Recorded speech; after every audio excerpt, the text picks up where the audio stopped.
राजस्थान का कुलधरा गांव न केवल भारत का बल्कि दुनिया के भी सबसे भूतिया गांव में से एक है। 200 साल के बाद भी ये गांव आज तक फिर से बस नहीं पाया है।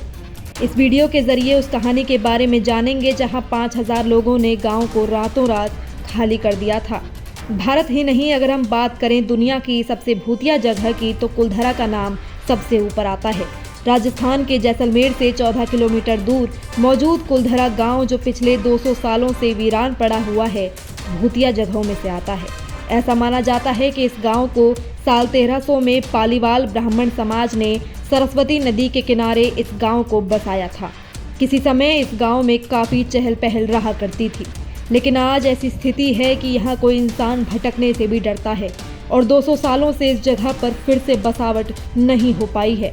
चलिए आपको इस गांव की कुछ दिलचस्प बातें बताते हैं। कुलधरा गांव मूल रूप से ब्राह्मणों द्वारा बसाया गया था, जो पाली क्षेत्र से जैसलमेर चले गए थे और कुलधरा गांव में बस गए थे। इस गांव की पुस्तकों और साहित्यिक वृत्तांतों में कहा जाता है कि पाली के एक ब्राह्मण कधान ने सबसे पहले इस जगह पर अपना घर बनाया था और साथ में एक तालाब भी खोदा था, जिसका नाम उसने उधनसर रखा था। पाली ब्राह्मणों को पालीवाल कहा जाता था। लोकप्रिय मिथक के अनुसार 1800 के दशक में गांव मंत्री सलीम सिंह के अधीन एक जगीर या राज्य हुआ करता था, जो कर इकट्ठा करके लोगों के साथ विश्वासघात किया करता था। ग्रामीणों पर लगाए जाने वाले कर की वजह से यहाँ के लोग बेहद परेशान रहते थे। ऐसा कहा जाता है कि सलीम सिंह को ग्राम प्रधान की बेटी पसंद आ गई और गांव वालों को इस पर धमकी दे डाली कि अगर उन्होंने इस बात का विरोध करने की कोशिश करी या रास्ते में कोई आया तो वो और कर वसूल करने लगेगा।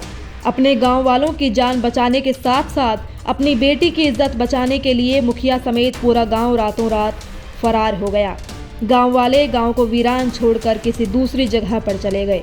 ऐसा कहा जाता है कि गांव वालों ने जाते समय इस गांव को श्राप दिया था कि यहाँ आने वाले दिनों में कोई नहीं रह पाएगा। कुलधरा गांव अब भारतीय पुरातत्व सर्वेक्षण द्वारा संरक्षित तरीके से रखा जाने वाला एक ऐतिहासिक स्थल है। पर्यटक यहाँ घूम सकते हैं और उस समय के दौरान ऐसा क्या हुआ था जैसी झलकियाँ आपको यहाँ देखने को मिल जाएंगी। कुलधरा क्षेत्र एक विशाल क्षेत्र में फैला हुआ है, जिसमें लगभग 85 छोटी बस्तियाँ शामिल हैं। गांव की सभी झोपड़ियाँ टूट चुकी हैं और खंडर हो चुकी हैं। यहाँ एक देवी का मंदिर भी है, जो अब खंडर हो चुका है।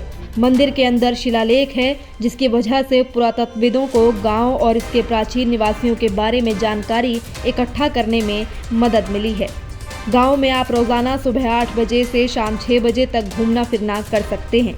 चूँकि ये जगह भूतिया मानी जाती है, इसलिए स्थानीय लोग सूर्यास्त के बाद द्वार बंद कर देते हैं। यदि आप कार से जा रहे हैं तो कुलधरा गाँव के लिए एंट्री फीस 10 रुपये प्रति व्यक्ति है और अगर आप अंदर गाड़ी से जा रहे हैं तो 50 रुपये फीस है। ये जगह राजस्थान में होने की वजह से अत्यधिक गर्म रहती है, इसलिए यहाँ घूमने का सबसे अच्छा समय अक्टूबर से मार्च के बीच है, जहाँ गर्मी थोड़ी कम हो जाती है। आप धूप से परेशान हुए बिना रेगिस्तान में घूमने का आनंद ले सकते हैं। कुलधरा गांव जैसलमेर के मुख्य शहर से करीब 18 से 20 किलोमीटर की दूरी पर है, इसलिए राजस्थान में यात्रा करते समय जब आप जैसलमेर पहुंचते हैं तो आप शहर से कैब ले सकते हैं। ये कैब आपको कुलधरा गांव ले जाएगी। फिलहाल इस पेशकश में इतना ही। ऐसी ही और रहस्यमयी और रोचक कहानियां लेकर हम फिर हाजिर होंगे। तब तक आप जुड़े रहें सहारा समय के साथ। धन्यवाद।